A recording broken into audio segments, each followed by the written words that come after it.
Big things are happening around the world with governments and religions pushing towards a one world religion. We knew this would happen. It's prophesied it will happen. And I'll get into all that in this video. The Abrahamic family house in Abu Dhabi, pretty much the Chrislam Center, which also has a Jewish mosque there.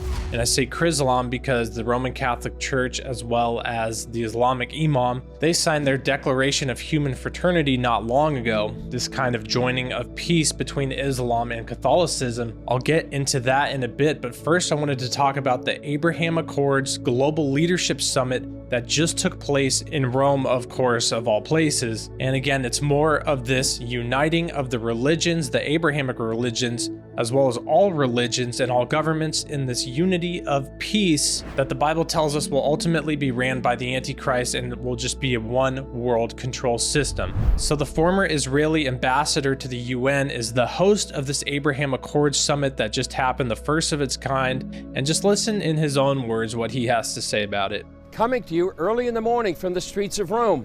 We're here to cover a first-of-its-kind meeting called the Abraham Accords Global Leadership. To quickly mention, and hopefully this is obvious, but Jesus says to love our enemies, and peace is of course a good thing. Luke 6 verses 27 through 36 is a great passage for people who want to know what Jesus has to say about loving your enemies. And I'll read just the first two verses, 27 and 28, and it says, "But I say to you who hear, love your enemies, do good to those who hate you, bless those who curse you, and pray for those who spitefully use you." So when I make videos talking about these things, of course, I'm not saying we shouldn't be loving our enemies or anything like that. Of course we should. That's a very foundational biblical fact and teaching of Jesus. But the reason I focus on these things and point these out is because we know in the last days there will be a one world control system, one world government, and it will come in the name of false peace, or peace at first, but it will lead ultimately to the destruction of the entire world. And we know this from many Bible verses. The most common of this and the prophecy of this is 1 Thessalonians 5:3. For when they say peace and safety, then sudden destruction comes upon them as labor pains upon a pregnant woman, and they shall not escape. We also know in 2 Thessalonians chapter 2 that the coming of the lawless one is according to the working of Satan with power, signs, and lying wonders. And in that chapter it says that for this reason God sends them a strong delusion that they should believe the lie. We also know in Revelation 13 that the Antichrist is healed from his deadly head wound, and then after that he and his image is worshipped by everyone in the entire world, and those who don't worship him will be killed. Lastly, we also know of the peace deal in Daniel 9:27 that will go on in the last days that will eventually be broken by the Antichrist. And the reason that all matters is because that's the system that we're seeing set up. A system of world peace, a system of world governments and religions coming together, setting up this system where everyone is saying peace and safety, ultimately accompanied by satanic signs and wonders and miracles, deceiving clearly the majority of the world, or just the majority of people who are not set aside to follow after Jesus Christ. So a massive number of people, because broad is the gate and wide is the way that leads to hell. Many people will be deceived by these things, and that's why it matters, because we're seeing this being set up right now as we speak. So we're seeing this on a governmental level with the Abrahamic Accords Summit that just took place again in Rome, which I think is a high likelihood that they are Mystery Babylon. But we're also seeing what's happening in Abu Dhabi with the Abrahamic family religions coming together at the Abrahamic Family House Center, which is almost complete, will be complete weeks, I believe, into 2023. Here is an update on that, and here's a picture of it, a tweet someone tweeted saying it's almost done. The one on the right is a church, the one in the middle is a synagogue, and the one on the left is a mosque. Again, so Jesus tells us, love your enemies, do good to those who persecute you, which many people in the Middle East who are Christians are heavily persecuted by the Islamic faith. And even in Israel, sadly, they don't treat kindly to pretty much anybody who doesn't follow Judaism, which is why we need to be praying for the people in Islam and the people who are in Judaism, because these people need to realize Jesus is the Messiah. But this doesn't mean we at all should compromise the truth of the gospel.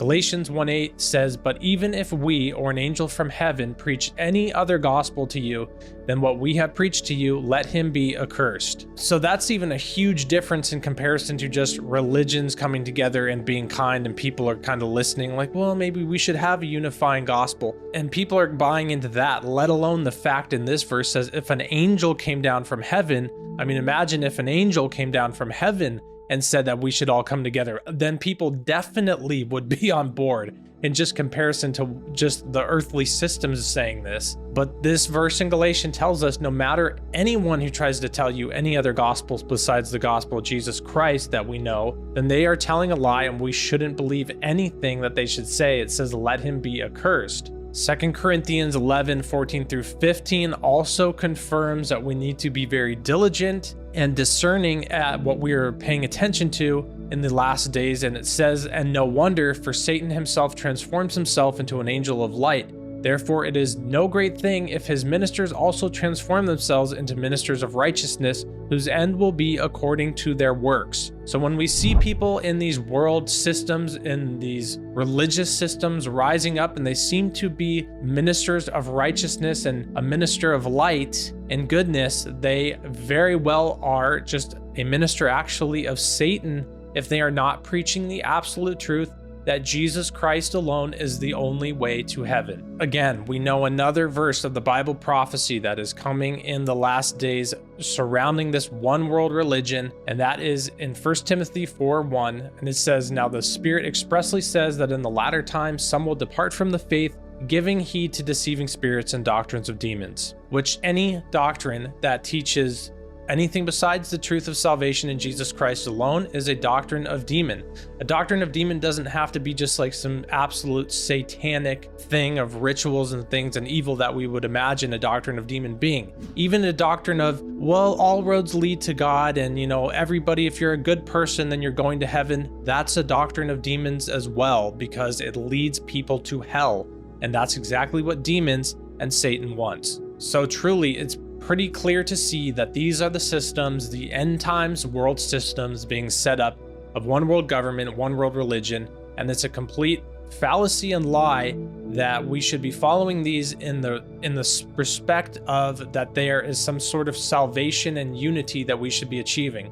Of course, we should be getting along. We should even be talking to other religions and other denominations saying, how can we better each other and be good to each other? Of course, that is a gospel principle that Jesus, I would believe, would of course want us to do as well. But within that narrative and within that conversation, Jesus, if it was him in this situation, and followers of Jesus, the number one goal in that case should be teaching the truth and teaching the message that Jesus Christ is the only way to heaven. He's the only way to the Father. John 14:6 confirms that. And so salvation is found in him alone. And that has to be the leading narrative and the leading message in all of this that's going on. So if that's not the case, then we need to be suspect of what's going on. And within it all, we need to be always paying attention and knowing that these prophecies will come to pass of peace, safety, unity, all of these things that the Bible said would happen in the last days.